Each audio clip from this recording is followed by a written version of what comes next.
Masia uzalie longa nakobanga na ngai te nakotalela seyo ozali elonga nanga Masia Yesu e Masia ozali elonga nakobanga na ngai te nakotalela seyo Omususu azali te na bomoi nanga Alleluia Masia uzali elonga nakobanga na ngai te nakotalela seyo soki te mosusu azali te Masia Yesu e Masia uzali elonga nakobanga na ngai te nakotalela seyo soki te mosusu azali te Masia Yesu e Masia uzali elonga nakobanga na ngai te nakotalela seyo ozali elonga na ngai Masia Yesu e Masia uzali elonga nakobanga na ngai te nakotalela seyo ozali elonga nanga toyembi Masia Yesu e Masia uzali elonga nakobanga na ngai te nakotalela seyo ozali elonga nanga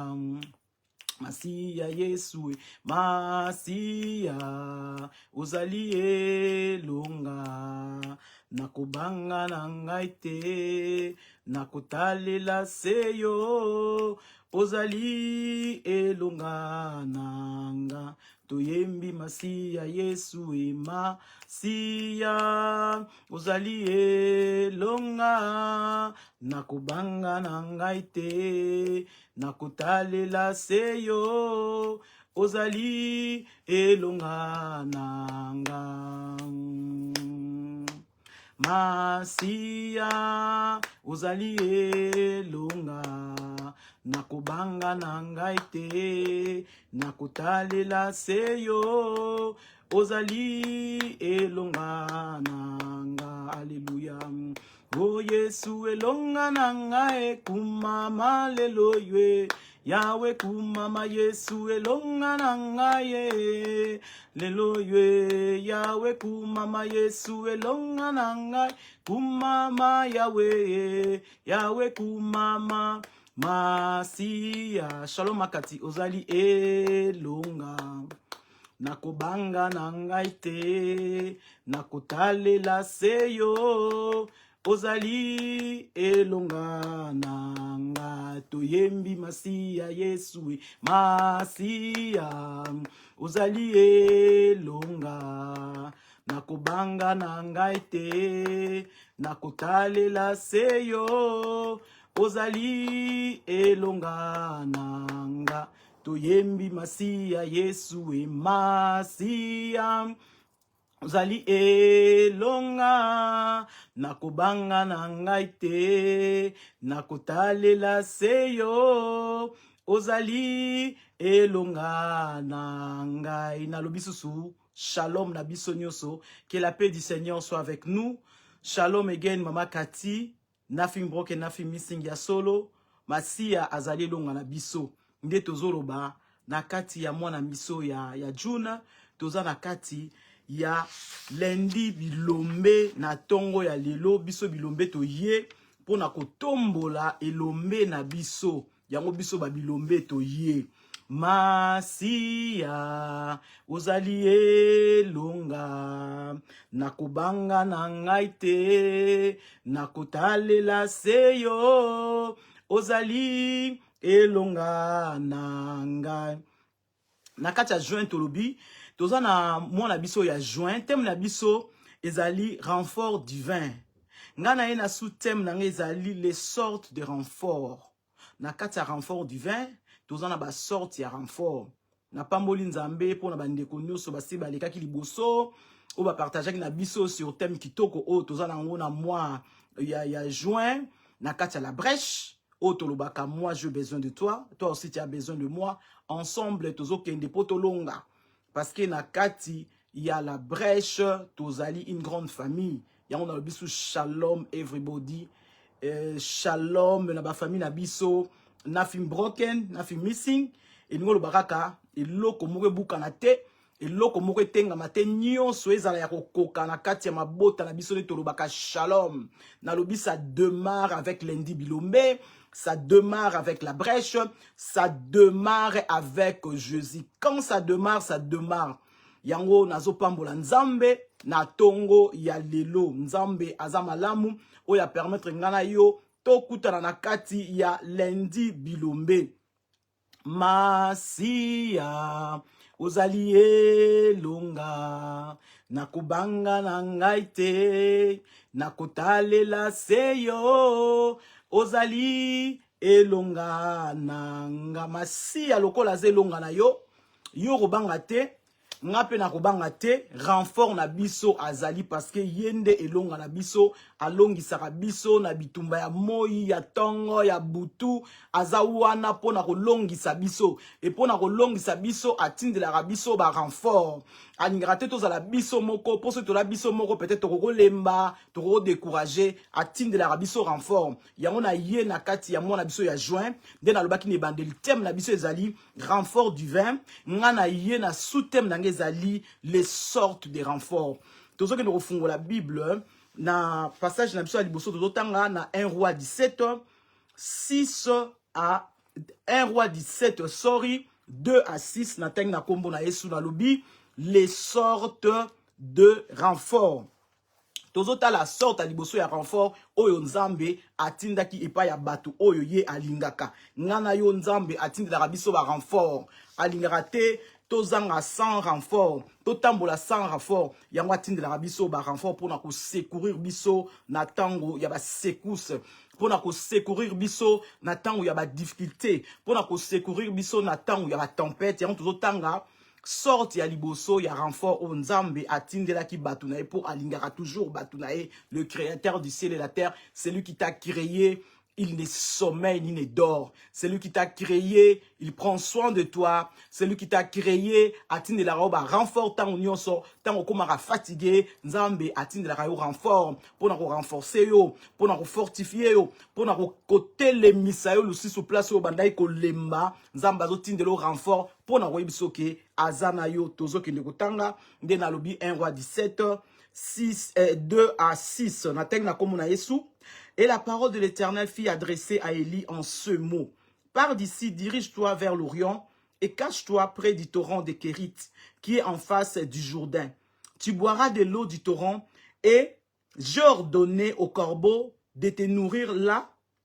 Il partit et fit selon la parole de l'Éternel, et il alla s'établir près du torrent de Kérit, qui est en face du Jourdain. Le corbeau lui apporta du pain et de la viande le matin, et du pain et de la viande le soir, et il buvait de l'eau du torrent. Tomoni renfort ya liboso nzambe, atindelaki tolobi, le prophète Élie, ezaki renfort ya corbeau.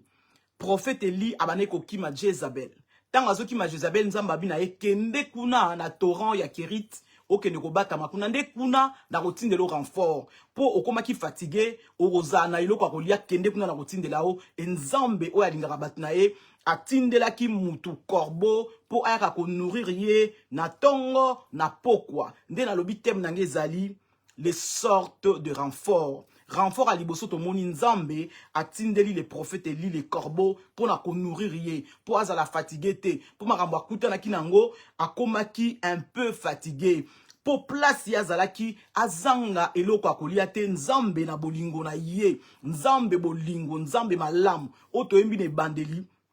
masia elonga na biso akotika teke yoza la fatigué akotika teke oza la bati akotindela au renfort tomoni les prophètes li nzambe atindela kiye renfort ya corbeau oya bandeko ya chaque jour na tongo na pokwa azomemela ye mapa azomemela ye pe na viande po azala fatigué na corps na été po soki ngana toyebi soki toza fatigué to liete temps ebele tokoka kosala makambo mosusu te mpo na morale ezala malamu mpo na santé ezala malamu esengelaki nzambe atindelaka prophète Eli corbeau chaque jour amemelaka ye mapa amemelaka ye biloko ya kolia yango ne bande nazoyemba masiya ozali elonga nakobanga na ngai te nakotalela se yo ozali elonga na ngai nzambe aza renfort na yo atindelaka o ba renfort divin pour na koya ko secourir yo totali les sortes de renfort a liboso nzambe atindeli le prophète Eli ezalaki corbeau ayaki ko nourrir Eli place Eli azalaki ne loko akolia te mais nzambe atindeli renfort ya corbeau ayaka kotindela ye biloko ya kolia ayaka kosala ye tobengango delivery ayaka ko livrer ayaka kosala ye livraison chaque jour na tongo na pokwa ayaka kosala ye livraison ya biloko ya kolia donc pona kotalisa ngana yo ke nzambe azaka na souci na biso soki nzambe akolinga te ozanga eloko ya kolia ebongo nzambe wana akolinga ozanga eloko ya kolata akolinga te ozanga eloko nde tolobi le Dieu qui est le créateur de toutes choses, qui t'a créé à son image, à côté de la caillou corbeau. Tant que tu as corbeau, tu as corbeau, il y a niamate ou bien il y a ndekete, mais corbeau, nous avons routine de le corbeau, il y a moutou. Aïe, azwa ko sungo na likamoro boy. Mais tu as les sortes de renforts pour nous tel ça bisora ka na Bible, ezaki na batu, bazaki na ba difficulté. Nzambe atindelaki bango renfort na thème na biso ya mois ya juin tolobi le renfort divin ngana lobi sous thème na ezali les sortes de renforts de totali renfort à liboso ezaki corbeau o nzambe atindelaki Eli amemelaka ye biloko ya kolia po alembate haleluya masiya azali elonga na yo kobanga na yo te azali elonga na yo soki akosalela Eli bikamwa na kati ya torrent ya Kérit ba kotikelaka ye mapa na viande et le Dieu qui t'a créé à bosanyote akobana pe kotindela yo makambu ya malamu po malamu ezala partage na yo po yo ozala décourager te tozoki ne kotanga deuxième renfort thème na ngana lobi ezali les sortes de renforts grand thème na biso ya mois de juin ezali le renfort divin. Nazotanga, deuxième renfort. Deuxième renfort, ezaki renfort ami balé toso ki nekotanga ngo na Daniel 10, 12 à 14. Nzambe malamu. Na ebandel tomoni nzambe malamu atindi corbeau. Pona koya ko nourrir Eli. Awa tomona nzambe malamu atindi ange. Ange Gabriel pe atindi na archange Michael. Pour na ko secourir Daniel tant azaki na problème abana ko bondela problème ngo zaika ya yemoko te mais zaki ya pays mobimba mais Daniel a kotaki na prière pour nango et bon nzambe atindela ki renfort pour azaki na besoin li pamboli ou bien blessing ou bien oya zaki nango besoin et comme melaye lokole kangama ki place moko boye nzambe alobi te li pamboli ko tikala wana te na besoin ekitela Daniel parce que Daniel azolukanga nde atindaki ange Gabriel après nango ayaki kotinda archange Michael pour na koyebisa biso ke nzambe azali toujours prêt pour na kotindela ngana yo ba renfort tozotanga na Daniel 10 12 à 14 na tangi na kombo na Yesu Bible lobi na biso il me dit Daniel je ne crains rien car dès le premier jour il t'y a eu à cœur de comprendre et de t'humilier devant ton Dieu. Tes paroles ont été entendues et c'est à cause de cette parole que je viens. Le chef du royaume de Perse m'a résisté 21 jours, mais voici Michael, l'un des principaux chefs, est venu à mon secours. Je suis demeuré là auprès du roi de Perse. Awa, na auto expliqué ne bandeli. Daniel abandai ko bondela. Bazaki na boumbu e umelaki. Ton ifaki ba bima na boumbu e bandai kokoka. Daniel obina kota na mabondeli na consulter nzambe pour na makambu oyo. et lokola kota ki na mabondeli Bible lobi na biso wana siko Gabriel azo expliquer Daniel abitaka premier jour oyo kota ki ozwa ki na motema noke o kota o bondela pona likambo yo nzambe déjà sa tinda ki réponse na yo mais na kangamaki na likolo barwa ya Perse bakangai ngai moyena kitezate enzambe atinda ki susu renfort mususu otobengi l'archange Michael aya po na ko secourir aye ko renforcer nzambe atindi ange Gabriel po ya ko pesa réponse pa ya Daniel mais bakangie na likolo molili ekangie likolo ezaki na besoin te que Daniel a sa réponse oya zaki nango besoin mais lokola nzambe oya renforcer ba oya ye a renforcer ki ange Gabriel atindela ki ye archange Michael pour na bénédiction wana ekita yango na ye ko yebisa yo yango na ye ko miyebisa na ye ko encourager biso likambo zo bondela wana comme nzambe aza renfort na yo comme nzambe atindelaka bato ba renfort soki akotindela Eli Corbeau aliesa ye na tongo na midi da pokwa il est le même hier aujourd'hui éternellement nzambe wana pe akotindela yo renfort ne te décourage pas mus na ngana yo ezala fixé vers nzambe yende mufuti malamu akosala biso bolam soki akosala Eli le prophète bolam soki akosala Daniel bolam et bon ngana nzambe wana akosala biso bolam te akosala biso bolam nde nazo continue toujours koyemba Masia ozali elonga nakubanga na ngai te nakotalela seyo ozali elonga na ngai Masia Yesu e Masia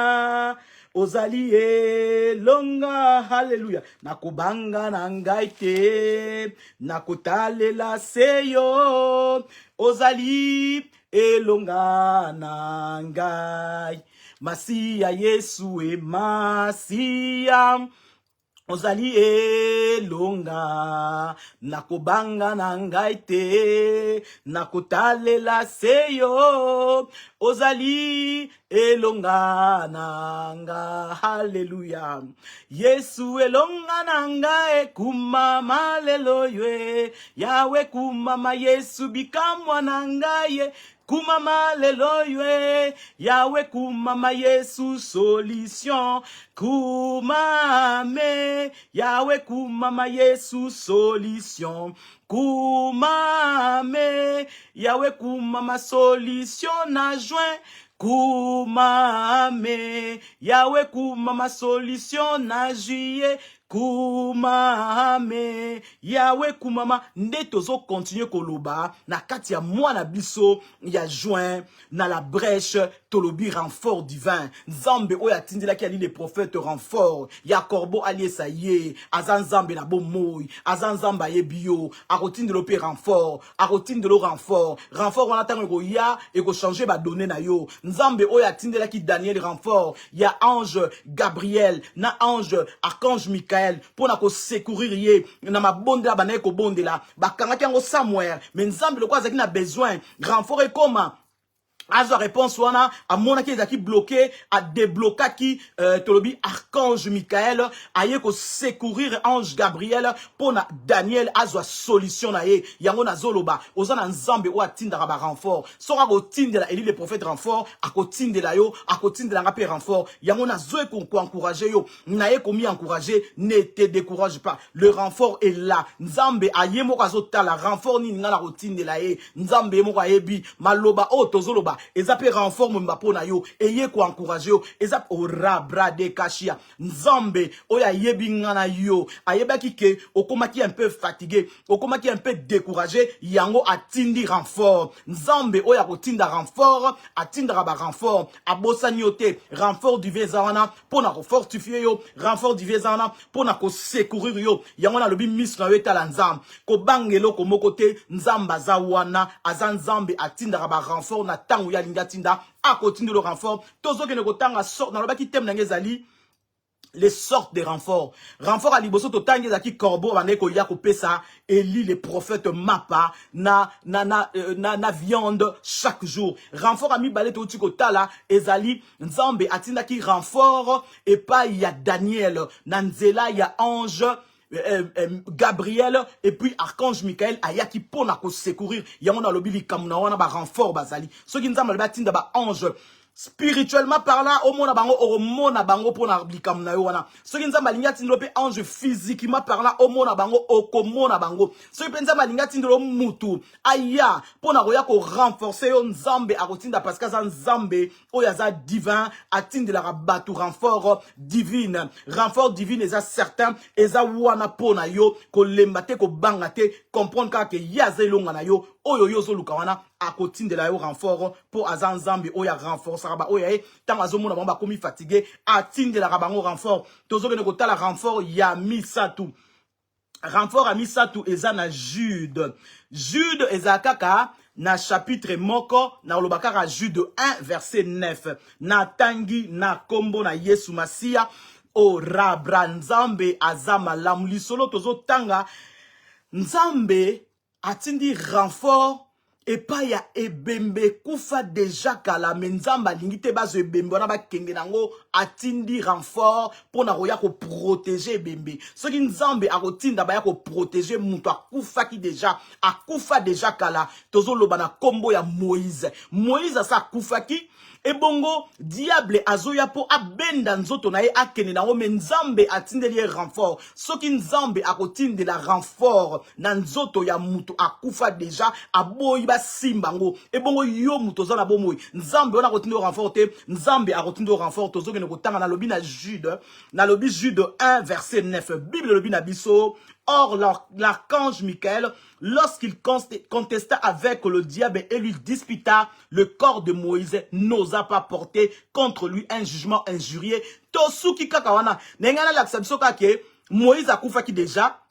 diable siko aye ko réclamer nzoto ya Moïse. Nzamba lobi non, Moïse azaki mon serviteur, Moïse azaki mon prophète, Moïse azaki délivreur ya bana Israël, borozo nzoto na yebo ke nango te. Nzambe atindi archange Michael po ayako ko pekisa diable akende na corps ya Moïse nde na utako lo bandibandili soki nzambe mutu asa kufi déjà akotinda archange ayako protéger corps na ye ayako pekisa ke basimba corps na ye e bongo nzambe wana akotinde lo renforter soki atindela ki ebembe renfort ebembe kufi sikote ebembe kufa kala batindela ngo renfort po basimba ngote e bongo nani yango akosimba yo na ye ko encourager yo ne te décourage pas, le renfort divin est là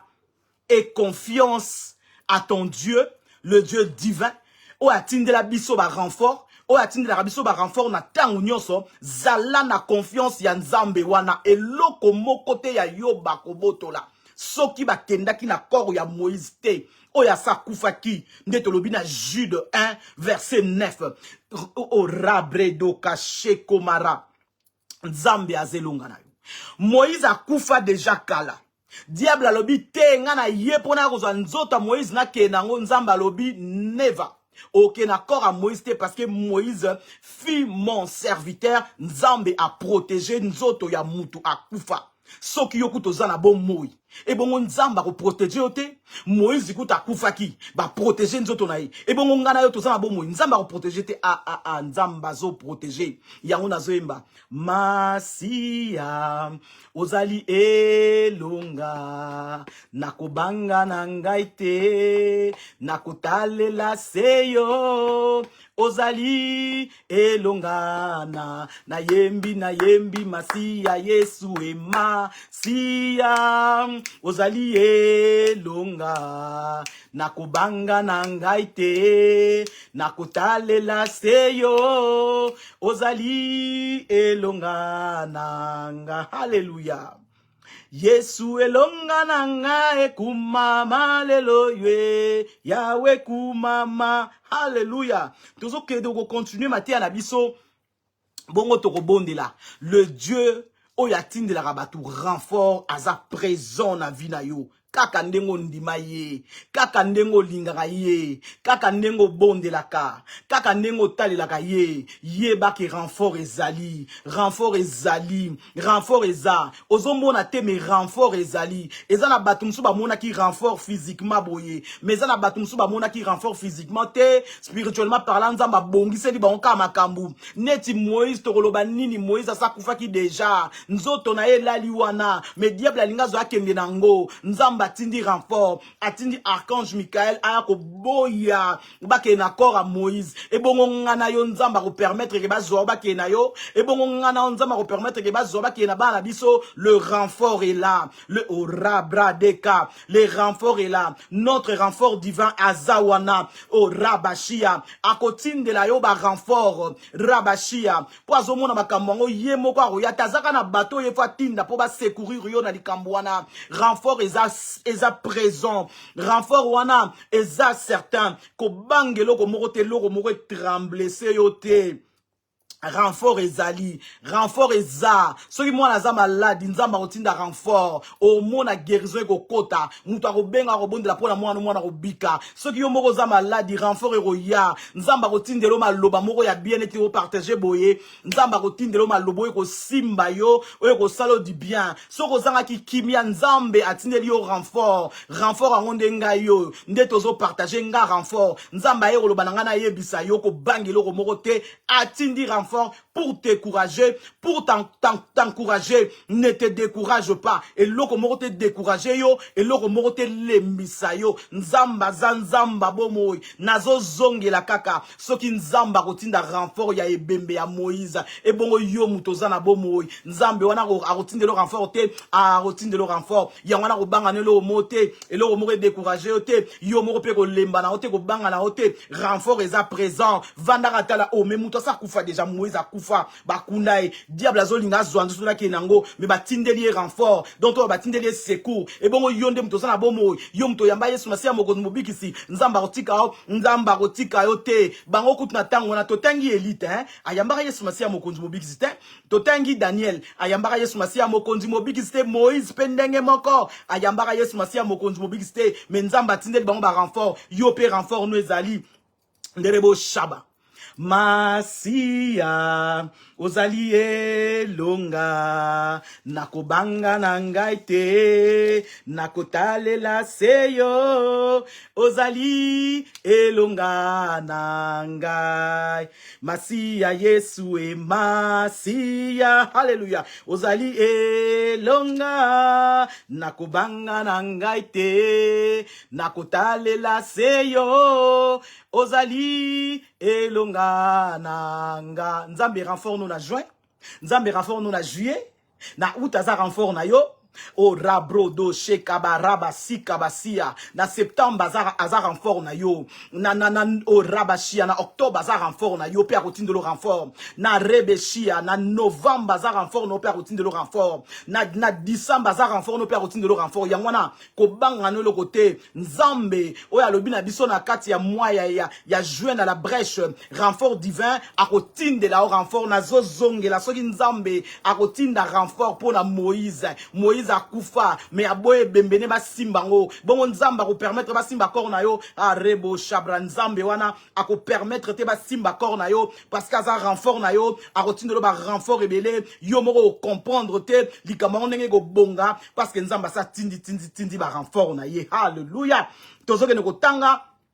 quatrième renfort au Nzambe atinda ki Nzambe azan Nzambe malamu le secours qui ne manque jamais dans les temps de la détresse et loko nous sozalango besoin Nzamba kotinda renfort na ndenge na ye na ndenge nango likambu wana Nzamba kotinda ngo renfort ozana besoin comprendre loko mo bozo comprendre Nzamba kotinda lo renfort mutu moko boya roya a expliquer likambu ngo pour comprendre ngo bien bala moko parce que yende azar renfort na yo o rabra desha Masiya ozali elonga tozoke ne kotanga haleluya tozoke ne kotanga na acte 9 acte 8, sorry, acte 8, 27 à 39. Ezana mutumoko abane ko tanga liloba na nzambe, mais azo comprendre te. Comme nzamba talabi, oh, mais muto tanga maloba na nzamba azo comprendre te, tika na tindele renfort, atindela e Philippe. Muto na kombo ya unique éthiopien, nzambe atindela e renfort, pour na ko expliquer makambo bana ko tanga, pour ma anda ko tanga bana comprendre te. To moni ba sorte à renfort, o ezali quatrième sorte à renfort dans le baki. Thème na biso ya mois de juin, ezali renfort divin, ngana na sous thème na ezali les sortes de renforts, de total qui renfort à liboso, oyo corbeau, nzamba tinda ki eli, pour na routine ko pesa ki bloka kolia, tongo na pokwa. To mona ki renfort ya mi balé o rabro do sheka. Renfort ya mi balé oyo nzambe atindela ki Daniel, atindela ki archange Michael na ange Gabriel. Renfort ya mi satunde total kotala to moni corps ya Moïse nzambe atindele susu archange Michael. Donc pour na oyebisa biso ke nzambe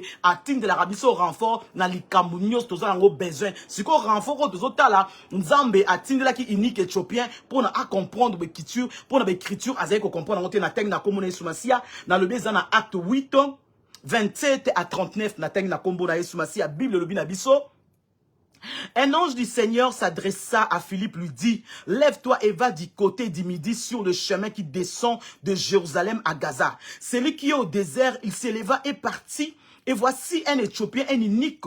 ministre des cadences, reine d'Éthiopie et surintendant de tous ses trésors, venu à Jérusalem pour adorer. S'en a retourna ainsi sur son char et lisait le prophète Ésaïe. L'Esprit dit à Philippe, avance, approche-toi de ces chars. Philippe accourut et entendit l'Éthiopien qui lisait le prophète Ésaïe et lui dit, comprends-tu ce que tu lis? Éthiopien en a lobby. Comment pourrais-je comprendre si quelqu'un ne me l'explique? Philippe a tout ni éthiopien. Ozo comprendre makambozo tanga. Éthiopien lobi ngana royeba makambo nazo tanga nenge nini parce que nazo tanga kaka tika na tanga. Na bandel sous 30.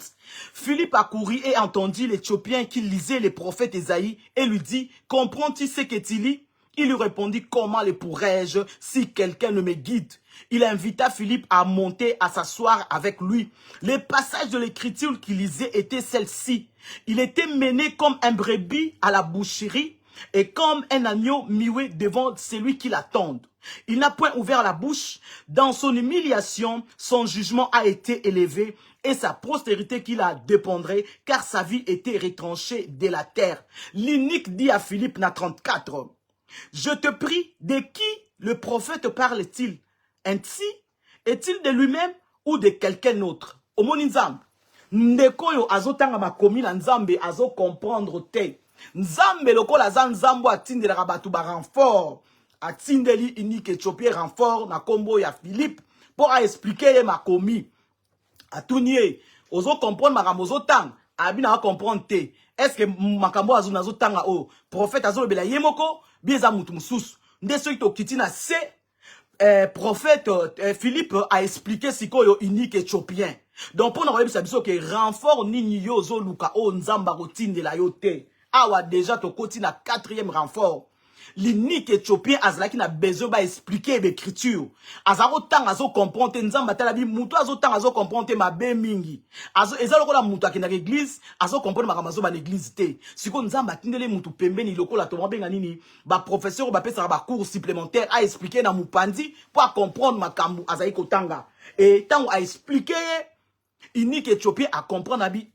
makambo neza boy ngana ndimi nanga nazwa baptême po nzamba azaki na besoin unique éthiopien azwa baptême azaki na besoin unique éthiopien a comprendre makomi mais siko unique éthiopien azaki ko comprendre yango atindela ki Philippe nde tozoloba les sortes de renfort tozo continuer kotanga les sortes de renfort soki nzambe akotindela unique éthiopien renfort a expliqué l'écriture oya bana o comprendre yo lo koni ozoluka ozana besoin maele nzamba kotindelo mutu a expliqué yo nzamba kotindelo mutu oyo a expliqué makambo comprendre ngo malam parce que notre Dieu il est le Dieu oya tindela rabiso makambo malam o te nzamba malam nzamba za malam atindela rabiso renfort na modèle nyoso nga na lingeli renfort nzamba kotindela nga ne bande tomoni le prophète Eli, azaki na besoin renfort à Rolia, nzamba otinde bilo à Rolia. Tomoni kuna Daniel, azaki na besoin ya réponse kita, nzamba tindeli ba ange. Ba roko likamuna ye kita parce que ba kanga kia on a likolo. Totali troisième renfort tomoni a Reboshua. Oyo se pesanga makasi ezalinde ebembe ya Moïse. Moïse akufa na ye. Bazoya ko disputer corps na ye, mais nzamba tindi renfort. Ah! Ke nzamba za malam ya ona zoemba masiya ozali elonga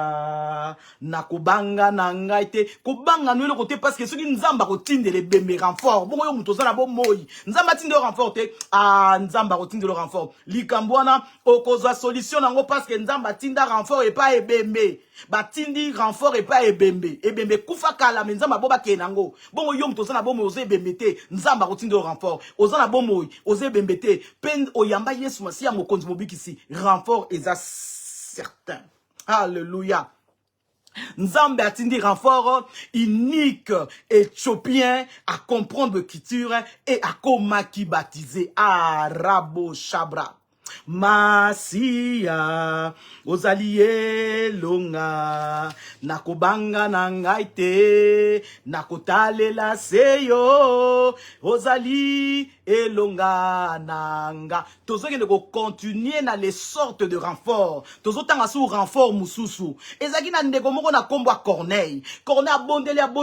abondeli nzamba tindeli renfort ya ange mais suka ya ange pamba te nzamba lobi na ye kende tinda batu no na place boye na Jopé bakende ko benga mutu moko na kombo ya Simé Pierre aya ako expliquer yo ba orabra de santé kabara nzamba tindela batu ba renfort ya modèle nyonso yango na lobby moi na biso ya juin eza le renfort divin mais ngana ye na sous-thème na ngeza les sortes de renforts tozo ino tanga siko 5e renfort nzamba tindi atne liboso ange pe aya tindele susu mutu aya ko expliquer makambo ngo bien et bongo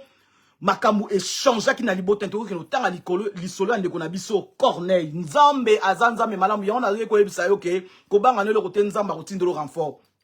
arosalo pe ngolu atnelo renfort mbala moko mibale ndenga tindelaki awa tomoni ndeko na biso Corneille atnele liboso ange pe atindeli na mutu po a expliquer makambu oya zaki nango besoin à comprendre pourquoi parce que d'Europe ça bo fond na bo monae nzambe oya tindela bat ba renfort atindeli renfort yango na zo ebisa soki bango kutu ba magi Yesu masia mokonzi mobikiste nzamba otna ba renfort et bon ngana yo nzamba otna biso ba renfort ne te décourage pas renfort eza certain rabradeka to ebindeni eko yela te mena ebiso renfort eza certain déjà ezo salama na spirituel renfort ezo salama posi ba renfort ya kite na spirituel nde loza wana te nde longa na zawa te nga za eza parce que ba renfort ba zawana nzamba utinda renfort e ba sorte nyonso nyonso tozala ngo besoin nzamba zotinda biso renfort yango na eko ebisa yo renfort eza certain renfort divin eza wana nzamba zo renforcer nyonso ya yo robuka na te yo ko lembaka te yo ko kene de gloire en gloire yo ko kene de victoire en victoire yo ko kene de succès en succès parce que nzambe azotindelo ba renfort tozokene ko tanga 5e renfort na biso otolobi lisolo ya Corneille. Alléluia. Lecture eza moulaï na la lecture kangourou eza na acte 10 torotanga moi ba portion écriture na tangia na sauté parce que lecture eza moulaï soki biso mo tolingi tokoki kotanga na bandaku poto comprendre lisolo mais na ndimisa mi keto yebi lisolo ya Corneille ndengezali na tangi liboso na acte 10 1 à 3 acte 10 1 à 3 le bina biso boye il y avait à Césarée un homme nommé Corneille centenier dans la cohorte dite italienne. Cet homme était pieux et craignait Dieu. Avec toute sa maison, il faisait beaucoup de monde au peuple et priait Dieu continuellement. 3 et lobby, vers la 9e heure du jour, il vit clairement dans une vision un ange de Dieu qui entra chez lui et qui lui dit Corneille. Tosuki karawana. Pour nous, Corneille azwaki visitation ya ange mais ayeka visitation pa mate ezaki visitation moko renfort moko divin na sauté na baki na sa lecture kangourou nazo tanga na 20 lobi na biso na tanga na 20 na 30 lève-toi descends et pars avec eux sans hésiter car c'est moi qui les a envoyés. Pierre donc descendit et dit à ces hommes voici je suis celui que vous cherchez. quel est le motif qui vous amène? Il répondit, Corneille n'a jump, n'a tangi baramo 25. 25 et lobby, lorsque Pierre entrait, Corneille, qui était allé au devant de lui, tombait à ses pieds et se prosterna. Mais Pierre le releva en disant, lève-toi, moi aussi je suis un homme. Et conversant avec lui, il entra et trouva beaucoup de personnes réunies. Vous savez l'air, dit-il, qu'il est défendu à un juif de se lier avec un étranger ou d'entrer chez lui. Mais Dieu m'a appris à ne regarder aucun homme comme souillé ou impur. 29 et lobby, c'est pourquoi je n'ai pas eu l'objection à venir puisque vous m'avez appelé. Je vous demande donc pour quel motif vous m'avez envoyé chercher. Corneille dit, il y a 4 jours, à cette heure-ci, je priais dans ma maison. Corneille a baniko expliqué, n'a sauté pour les retirer zamlaï, n'a autant à 32, tout na 35, 32, 35, non, n'a qu'à 33, 33, 35, Bible Binabiso. Aussitôt, j'ai envoyé vers toi et tu as bien fait de venir maintenant. Donc, nous sommes tous devant Dieu pour entendre ce que le Seigneur ordonne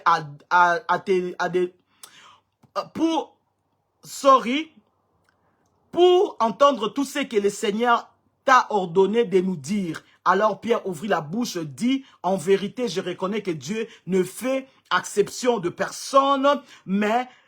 qu'aucune nation, celui qui te craint, qui pratique la justice, et lui sera agréable. N'a sauté, n'a teng na 44. 44, le binabiso, comme Pierre prononçait encore ces mots, le Saint-Esprit descendait sur tous ceux qui étaient là, ceux qui écoutaient la parole, et tous les fidèles circoncis qui étaient venus avec Pierre furent étonnés de ce que le Saint-Esprit était descendu, répandu sur les païens, car il entendait parler en langue et glorifier Dieu. Alors Pierre dit, peut-on refuser l'eau de baptême à ceux qui ont le Saint-Esprit aussi bien que nous? Il ordonna qu'il fît baptiser au nom du Seigneur, sur quoi il le priait de rester quelques jours au milieu d'eux. Tomoni awa, nzambe, atindeli corne na libota na renfort. Renfort wana na mutu, renfort ya mutu. Oto bengi na kombo ya apôtre Pierre, ayaki ko renforcer Corneille, tango atei maloba na nzambe neka na ote abiso boye. Ba latisa baki na molimo mosantu be ba tondisa baki na molimo mosantu et Pierre yemo kaka lobi ya solo pena na ndimi ke nzambe asala exception ya personne ya mutu moko te ayebi batu nyonso alobi bongo bato déjà molimo na nzambe c'est lati bango bakomo parler en langue bakomo prophétiser bongo toko boyela bango mai ya baptême abatiza ki bango pona koyebisa biso ke nzambe azana ba sorte ba renfort akotindolo renfort ya mutu ndenga na solo baboye akotindolo renfort ya ange moni pe na vision ou moni pe boye ange pe ayeko lobano makambu parce que il kambwa na zona ngo besoin ezo senga renfort moko eya nzambe atinde la rabatu renfort yangwana ko bangelo côté yangwana ko décourager te renfort ezali na lobi susu renfort ezali pe na bakisi nothing broke nothing missing et pas na nzambe renfort ezali et loko mote ya yo ko beba et loko mote ya yo ko tengama bongo tozo ke ne ko sukisa na renfort ya munene oto bengi le Saint-Esprit aza renfort na biso ozana besoin ya eloko ozaka na besoin ya molimo mo santu po yende muto azali renfort oyo nzambe atikela kibiso. Sans le Saint-Esprit nous pouvons rien faire. Soki molimo mosantu te nga na ko te ane nazo te ya boye te soki nazo te ya boye eza po molimo na nzambe eza kat na ngande Bible lobi na biso c'est poussé par l'esprit que les hommes ont parlé. Soki nazo loba eza parce que molimo na nzambe eza kat na nga ndezo sala kina loba yango na lobi molimo mosantu yende renfort par excellence yende aza renfort divin na yo molimo mosantu aza wana pona ko encourager yo molimo mosantu azana pona ko consoler yo molimo mosantu azana pona ko sunga yo yende azali renfort par excellence oyo monzambe atinda oyo Yesu Masiya lobi totanga tozotanga na Jean 16:7 Jean 16:7 lobi na biso boye. Cependant je vous le dis la vérité, il vous est avantageux que je m'en aille, car si je ne m'en veux pas, le consolateur ne viendra pas vers vous. Mais si je m'en vais, je vous enverrai le Saint-Esprit. Alléluia. Na jump, na sauté, na autant, na 12, na 13. 12 le binabiso, j'ai encore beaucoup de choses à vous dire, mais vous ne pouvez pas les porter maintenant. quand le consolateur sera venu, l'esprit de vérité, il vous conduira dans toute vérité et il parlera de ma part. Mais il dira tout ce qu'il aura entendu et il vous l'annoncera. Molimo mosantu renfort divin. Azawana pona ko renforcer yo. Yesu Masia ndatikela kibiso. Alobaki senga na kete. Molimo mosantu makamusu mwa esa mbete fonga na kende. Bon molimo mosantu aya ko renforcer bino. Si connaît tozaboy, c'est l'air du Saint-Esprit. C'est le Saint-Esprit qui nous renforce. Saint-Esprit ne mutazo renforcer biso. Yango ngana bino tozo mona na boye. Saint-Esprit a renforcé nga. Yango ngana bino tozo partager malobo tozo partager. Yango tolobi. Sans le Saint-Esprit mutu mwa rosa le loko morote. Nous avons besoin du Saint-Esprit. Pour Saint-Esprit ne mutazo renforcer biso. Renfort na biso ya moment oyo. Eza le Saint-Esprit. Yango na continuer ko lukanzambe parce que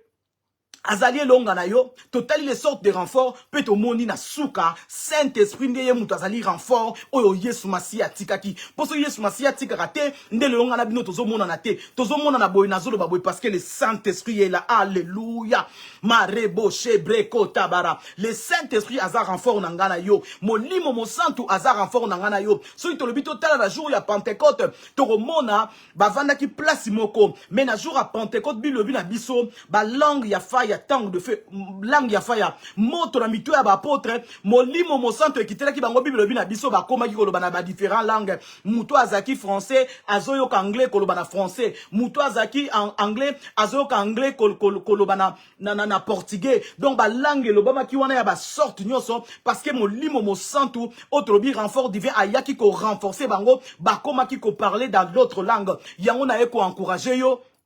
na ekomi encourager le Saint-Esprit aza important na ba vie na biso yene mutaka ko renforcer ranyoso ya biso soki molimo mo santo azate tu ne peux rien faire pour Yesu Masia yemora lobi il est avantageux que je m'en aille si je ne m'en veux pas le Saint-Esprit ne viendra pas et lobi na biso bien que quand il sera venu il va vous enseigner ba enseignera makambu ya sika et va vous rappeler ba rappellera makambu ya kala makambo yo yebaki obosa ki molimo mo santo roya a rappeler yango po yo bosa te makambo yo yebaki te molimo mo santo roya akoya enseigner yo yangona ti a besoin du Saint-Esprit ozana besoin molimo mo santu et tonda kati na yo molimo mo santu et débordé wana molimo mo santu ko déborder kati na yo oko sala makambu oyo kana iko sala te wana molimo mo santu ko déborder kati na yo oko bonde la pona batu bako bika wana molimo mo santu ko déborder pona yo oko conseiller batu bako lamuka o rabrodo shabradeka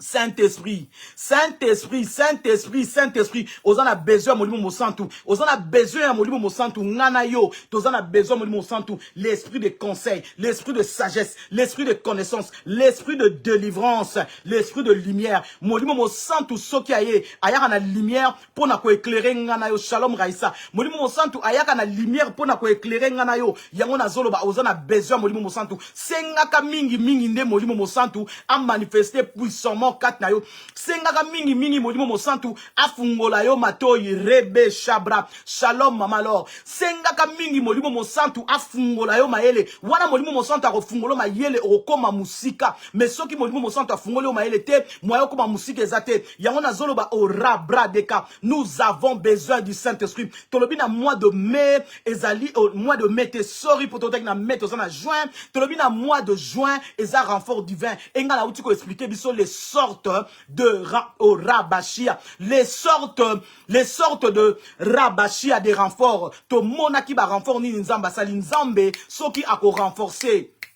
Marebo shua soki ya ko renforcer bomo ya Élise ya Eli ako zanga ne ko renforcer yo soki molimo mo santu ako renforcer biso na moment oyo eza poto sala musala na ye yango na ye ko encourager ngana yo senga ka mingi molimo mo santu loba molimo mo santu na yebi ko zakat nanga na yamba Yesu Masia mokonzi mobikisi soko yamba Yesu Masia te na sali prière siko loba elongo nanga mo orabashia Yesu Masia na ye na trône na yo a grâce na bondeli ngolino likona bomo inanga limbisa masumu nanga nyoso rabashia limbisa masumu nanga na lingina kota na bokonzi na yo rabashia changer nyoso yanga limbisa nyoso mabe na salaki rabashia wana yo sali prière wana okoti na bokonzi na nzambe pe okomi mwana na nzambe senga siko molimo mo santu atondisa yo molimo mo santu soko aza okokende mosika na molimo mo santu parce que aza renfort par excellence yango nazo yebisa ngana yo nous avons un grand Dieu. Le Dieu où atteindre la rabatou renfort. Atteindre là qui élit les prophètes renfort. Corbeau a dit qu'on lié ça y na tongo na midi na pourquoi. Il est le même hier, aujourd'hui, éternellement. Ceux qui a routine de la élit renfort, il y a corbeau allié ça y est. Et bon on zam mona rozang sa relié ça yo. Et bon on zam mona rozang sa roulate ça yo. Ceux qui a routine de la ange Gabriel, aya ko renforcer Daniel. Ceux qui a routine de ange archange Michael. Ndelebo Saka, aya ko renforcer re marché kabashia Daniel arotika te likambonga na zolinga ne makase ezali mutu akufa Moïse akufa bazolinga bakenene bembe na ye menzam oya tindela batu renfort atindeli bembe renfort po ebeke e o rabashia po ebeke Moïse azalaki mosali na ye akolinga te diable azwa kor na ye akenango atindeli archange Michael soka ko tindela archange Michael e pa na mutu akufa et bon nzambe wana akozanga kotinda archange akozanga kotinda Michael akozanga kotinda Gabriel pona koyana renfort pona koyana secours na yo nzambe oya tinda ki renfort na bembe ya Moïse bakenango te il est le même hier aujourd'hui éternellement rebe shabra na ye koyebisa yo ko bangelo ko morote nzambe oyo atindela ki unique éthiopien renfort pour comprendre l'écriture il est le même hier aujourd'hui éternellement nza ora brade caché kama Ndelebo shua, na bondeli, nzamba nguya, na bondeli, le rabashia, le créateur du ciel et la terre, oya tinda renfort, pona Moïse, pona bemba Moïse atinde le renfort, oya tinda renfort, pona unique éthiopien, atinde le renfort, oya tinda renfort, pona Daniel, atinde le renfort, nzambe oya tinda renfort, pona Corneille, atinde la renfort, nzambe oyo atique la biso renfort permanent la kata banzoto na biso le Saint-Esprit, abano manifester nguya na ekat na yo, Babamandre zebreko reko sha marika antarabasia na bondeli na kombo na Yesu Masia mareboshua balendi na onyonso renfort ezalaka na bondeli ba mardi na onyonso renfort ezalaka na bondeli ba mercredi na onyonso renfort ezalaka rabamasheka na bondeli ba mercredi na onyonso renfort ezalaka na bondeli ba samedi na onyonso renfort ezalaka ba vendredi na renfort ezalaka ba dimanche na renfort ezalaka juin oyo nzamba tindelo ba renfort na July nzambe atindelo ba renfort na raba masheka na octobre nzambe atindela yo ba renfort shalom bénédicte nzambe atindelo ba renfort raba mamasha na bondeli na auguste nzambe atindelo ba renfort na bondeli na septembre nzambe atindela yo ba renfort yo zanga renfort te bana no bazanga renfort te nzambe atindelo ba renfort na bondeli na octobre nzambe atindelo ba renfort raba masheka de baba shaka Rika masanta rebo shua na bondeli na kombo na Yesu Masia na novembre nzamba tindelo ba renfort na bondeli na kombo na Yesu Masia na décembre nzamba tindelo ba renfort na ba moto tikal nango poto koma na 2027 nzamba tindelo ba renfort ozana besoin ya renfort nini nzambe atindela yo po yenda lobi na biso na mois de juin tozana kacha renfort divin nzambe ay atindelo ba renfort yo zanga renfort te nzambe atindelo ba renfort ba roya ba romemelo mayele ba romemelo sagesse, baromemelo intelligence, baromemelo protection, bakomemela yo miracle parce que nzambe atinde la rabat na ye renfort rabashia renfort ya munene zakat na zolo bakoloba awa le Saint-Esprit est là tozo ke ko bondela tozo senga molimo na nzambe a manifester puissamment na ba vie na biso parce que nous avons besoin du Saint-Esprit. Toyamba Yesu Masia mokonzi mobikisi. Molimo mo santo azaka tabiso. Nde tozoke no senga manifestation ya Saint-Esprit robo shaka to bondeli marebo shabrada rebo shabrada souffle Saint-Esprit esprit de vie esprit de vie esprit de vie rabo shabrada reko santé rebo esprit de vie manifeste, esprit de vie manifeste, esprit de vie manifeste, esprit de gloire, nous avons besoin de toi, esprit de force, manifeste rakabashia, esprit de gloire, rama santaba, manifeste dans nos vies, esprit de changement, rabashia, esprit de rapidité, esprit d'accélération, manifeste dans nos vies, que nos vies soient renforcées, au rabashia, moli momo santu yesu masia tikela kibisoyo, alobaki na biso est avantageux que je m'en aille, si je ne m'en veux pas le Saint Saint-Esprit ne viendra pas. Et Rabashia, Holy Ghost et fire, Holy Ghost et fire, Holy Ghost et fire. Que le Saint-Esprit te renforce, que le Saint-Esprit te renforce. Et Rabamasheka Mareba, Holy Ghost fire, Rabababa, fire, Holy Ghost, fire, oh Rabanarebo Sabra. Dis tête aux pieds, que tu sois rempli du feu. Dis tête aux pieds, que tu sois rempli du feu. Que le feu de Dieu se manifeste dans ta vie. Rebeshia, wana bat baromona yo, bamona moto ya nzambe, marebo shebreka, marika manra zibraya, e rabama mama, Holy Ghost fire, fire, fire, Holy Ghost fire, Holy Ghost fire, Holy Ghost fire, Holy Ghost fire, que ton feu brille à nous, que ton feu brille à nous, le matin, le soir, que le feu de Dieu brille en nous, rabama sheka. Bible la promesse est pour nous et pour nos enfants en aussi grand nombre que le Père les appellera. Yamona beleli rebeshia manifestation ya Saint-Esprit na vinayo, que tu sois rempli rabashia de la sagesse, que tu sois rempli de l'intelligence, que tu sois rempli de la connaissance, que tu sois rempli de la joie rabashia na bondeli place kimie la kite kimie kotayo au nom de Jésus, place sengwe la kite sengwe kotayo. Na kombo na Yesu, na libéré Philippiens 4:7 et la paix de Dieu qui surpasse toute intelligence et gardera vos cœurs et vos pensées en Jésus-Christ. Que la paix du Seigneur soit ton partage. Marabo sakaba rabasia. Place au banako le renfort ezate na bondeli renfort ekoma. Na kombo na Yesu maramashia. Mareko sakorobosia. Nzambe oya atinda renfort. Atinda archange Michael. Atinde archange Michael. Nzambe oya atinda ange Gabriel. Atinde ange Gabriel. Rabamashe kababa. Nzambe oya atinda ke li le prophète corbeau pour aller s'agir na tongo na pokwa atinde la yo marebo mereko sakaba. Souffle Saint-Esprit, souffle Saint-Esprit. C'est toi qui manifestes par le feu. N'a déclaré manifestation à mon niveau santo de ma vie nabiso. Que nous soyons pleinement remplis. Mato ina bisoto yoka oto yoka nante. Mus na bisoto mona onato monate. Na kombo na Yesu Christu ya Nazareth. Rabba mashia. Mareko basia. Ce que ça ba porte moko ikangama ki liboso na yo. Na bonde ni modimo na nzam. Rabashia. Afungole ba porte wana. Ba porte ane comme automatique devant toi, in the name of Jesus Christ of Nazareth, rendeshe, marika mandrebe sebre kante raba, maraba saka rebo, mareko saka marika mandra zibreya, marakaba saka raba sika baba, ramamama, esprit de gloire, esprit de vérité, esprit de révélation, Bible le binabiso, peuple sa révélation, ça peuple moro sans frein, Bible le binabiso, la révélation de ta parole est claire, elle est don de l'intelligence, esprit de sankane reboshua, esprit de l'intelligence, nous avons besoin de toi. Esprit de discernement, nous avons besoin de toi. Manifeste ta gloire, ta puissance, ton onction. Rabamaché,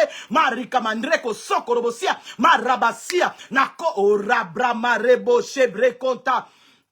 Derebo, Shabrakayaba. Masia ozali elonga nakobanga na ngai te nakotalela seyo ozali elonga na ngai Masia Yesu e Masia ozali elonga nakobanga na ngai te nakotalela seyo ozali elonga na ngai Nzambe azelonga na yo yango nazo bondela rebe meshia nazo bondela na kombo na Yesu Masia na lendi ya lelo na semaine oyo randa barabashia ko banda lelo lundi tozui mardi tozui mercredi tozui jeudi tozui vendredi tozui samedi tozui dimanche rebe shia comme Masia azelonga na yo adikri adiclaire change na vie na yo adikli ora brade ko se kamarebo moi si mobali mwana mukie mukolo oyo azolinga yo mona changement te na bondeli Nzambe ya raba maseka baanda na bondeli Nzambe oya kitaka na kake abanda ko panza batu wana soki bazana nord apanza bango soki bazana sud apanza bango soki bazana est apanza bango soki bazana ouest apanza bango na kombo na Yesu yo komona changement rabashia mutu moko tako tia kal na nzela na yo marabashia kaka ndenge Nzambe atindaki archange Michael nderebo shua aya pona ko protéger corps ya Moïse na bonde ligno soyo ezala protéger rebo shabra marika basia lundi na yo protection mardi na yo protection mercredi na yo jeudi vendredi samedi dimanche ma rebo saka na bonde linzamba bikamwa rabashia ata couverture spirituelle na yamakila na Yesu Masia ebando cover yo ebando cover bana na yo the blood of Jesus, the blood of protection rabashia divine blood ekova yo ekova libota na yo mara manderebo saka marika bashia na déclaré psaume 91 verset 1 c'est lui qui demeure sur l'abri du Très-Haut repose à l'ombre tout-puissant na déclaré lundi na yo demeurer sur l'abri du Très-Haut mercredi na yo demeurer sur l'abri du Très-Haut oh rabo shaka Tuesday tolobi mardi demeure sur l'abri du Très-Haut Éphèse 2 jeudi demeure sur l'abri du Très-Haut rebeshia Friday vendredi demeure sur l'abri du Très-Haut Saturday au Raboshua samedi, demeure sur la buto, Sunday